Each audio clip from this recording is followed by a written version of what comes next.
रामलला की आस्था जिन लोगों के दिलों में थी, उन लोगों की आस्थाओं का एहतराम हमने किया है और ऐसे ही हमारी आस्थाओं का भी उन लोगों को एहतराम करना चाहिए।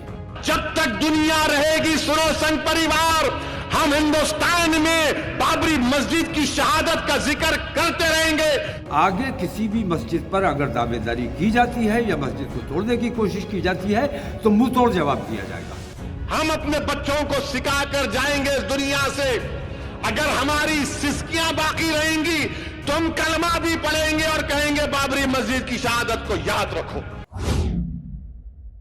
आदाब, नमस्कार। मैं वसीम अख्तर और आप देख रहे हैं द लीडर हिंदी। अयोध्या में राम मंदिर की प्राण प्रतिष्ठा का वक्त नज़दीक आ चुका है। उससे पहले सियासी जुबानों से तमाम तरह की बातें हो रही हैं। मुसलमानों के रहनुमा, लीडर, कायद, नुमाइंदे गर्द ये कि मुस्लिम चेहरे 22 जनवरी को जो कुछ होने जा रहा है या 6 दिसंबर 1992 को जो हो चुका है उसकी अपनी तरह से व्याख्या कर रहे हैं। इनमें दो नाम काबिल ज़िक्र हैं। एक ऑल इंडिया मजलिस इत्तेहादुल मुस्लिमीन IMIM के सरबराह बैरिस्टर असदुद्दीन ओवैसी और दूसरे ऑल इंडिया इत्तेहाद मिल्लत काउंसिल IMC के चीफ मौलाना तौक़ीर रज़ा खान। ओवैसी कह चुके हैं कि अयोध्या में बाबरी मस्जिद थी और उसे ता क़यामत तक यही कहेंगे। जब तक दुनिया रहेगी, सुनो संघ परिवार, हम हिंदुस्तान में बाबरी मस्जिद की शहादत का जिक्र करते रहेंगे। दुनिया को बताएंगे कि तुमने जाकर सुप्रीम कोर्ट से वादा किया था कि मस्जिद के एक ईंट को हाथ नहीं लगाया जाएगा। तुम्हारे लोगों ने मस्जिद को शहीद किया और हमारी मस्जिद जो 550 साल से वहां पर थी, जहां पर हमने हय्या अलल सलाह और हय्या अलल फलाह की सदाएं दी, तुमने मस्जिद को शहीद किया और मोमेंटों के तौर पर तुमने ईंट को उठाकर लेकर गए। हम अपने बच्चों को सिखा कर जाएंगे इस दुनिया से, अगर हमारी सिस्कियां बाकी रहेंगी तो हम कलमा भी पढ़ेंगे और कहेंगे बाबरी मस्जिद की शहादत को याद रखो। इसलिए कहेंगे कि मस्जिद के लिए नहीं बल्कि इंसाफ के लिए, इंसाफ के लिए, रूल ऑफ लॉ के लिए। मौलाना इस मसले पर नर्म और गर्म दिखे हैं। मसलन एक तरफ तो उन्होंने राम भक्तों की खुशी में खुश होने की बात करते हुए मुबारकबाद दी है, तो दूसरी तरफ धमकी भरे लहजे में ये कह दिया कि अब बाबरी मस्जिद के बाद कोई मस्जिद खो नहीं सकते, मुंह तोड़ जवाब दिया जाएगा। मौलाना तौक़ीर रज़ा खान क्या कहना और क्या समझाना चाह रहे हैं, एक बार आप भी उन्हें सुनिए, फिर अंदाज़ा लगाने की कोशिश कीजिए।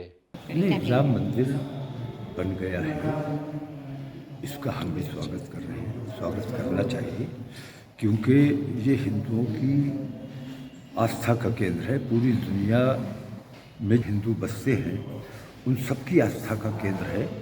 तो राम मंदिर का शिलान्यास होने से आज तक हिंदुस्तान किन किन परेशानियों से गुजरा, इन तमाम चीज़ों को देखते हुए मैं ये कहता हूँ, हिंदू समाज ने जो कुर्बानियाँ दी हैं, सियासत अपनी जगह है, लोगों ने सियासत के लिए तमाम खेल खेले हैं, लेकिन वो एक आम हिंदू जो तमाम तकलीफ़ें और परेशानियाँ उठाता था, आंसू गैस भी चल रहा है, गोली भी चल रही है, लाठी भी चल रही है, लेकिन इसके बावजूद वो राम के नाम पर निकल के आता था।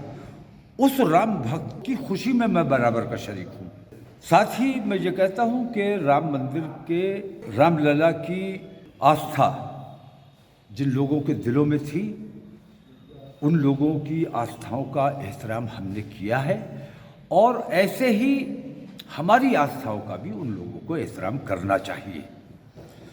तो रामलला से मोहब्बत की बुनियाद पर हमने बाबरी मस्जिद को सब्र किया और अपने मुल्क को फितना व फसाद से बचाने के लिए कुर्बानी दी, और नतीजा ये है कि आज हिंदुस्तान में अयोध्या में राम मंदिर के उद्घाटन का वक्त आया है।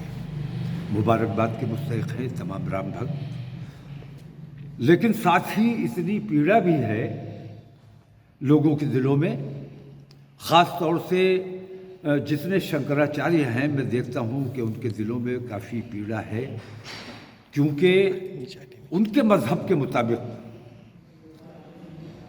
प्राण प्रतिष्ठा का जो मामला है वो शंकराचार्यों की जिम्मेदारी है, उनके द्वारा किया जाना चाहिए।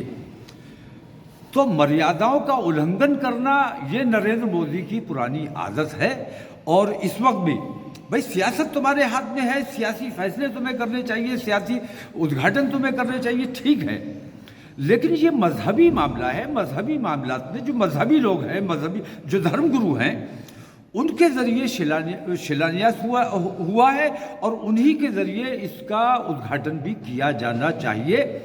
मैं पुरी के शंकराचार्य के समर्थन में खड़ा हूँ कि उन्होंने जो कहा है कि मर्यादा पुरुषोत्तम के मंदिर का उद्घाटन होने जा रहा है और मर्यादाओं को पामाल किया जा रहा है, ये बहुत अफसोस की बात है। मैंने भी वही बात कही है, अपने हिंदू भाइयों की खुशी में हम बराबर के शरीक हैं, लेकिन इतना ज़रूर मैं कहना चाहता हूँ कि हम आपकी खुशी में बराबर के शरीक हैं, लेकिन हमारे लिए गम का बाइस मत बनिए। हमने अयोध्या अपने मुल्क में अमन व अमान बनाने के लिए बाबरी मस्जिद को सब्र किया और अपने भाइयों को खुश होने का मौका दिया। खुशी में उनके हम बराबर के शरीक हैं, लेकिन ये फ़िरका परस्त ताकतें जो हिंदू मुस्लिम दंगे कराना चाहती हैं, फसाद कराना चाहती हैं, 1000 मस्जिदों की लिस्ट लेके बैठी हुई है। मैं ये कह देना चाहता हूँ कि आगे किसी भी मस्जिद पर अगर दावेदारी की जाती है या मस्जिद को तोड़ने की कोशिश की जाती है तो मुंह तोड़ जवाब दिया जाएगा।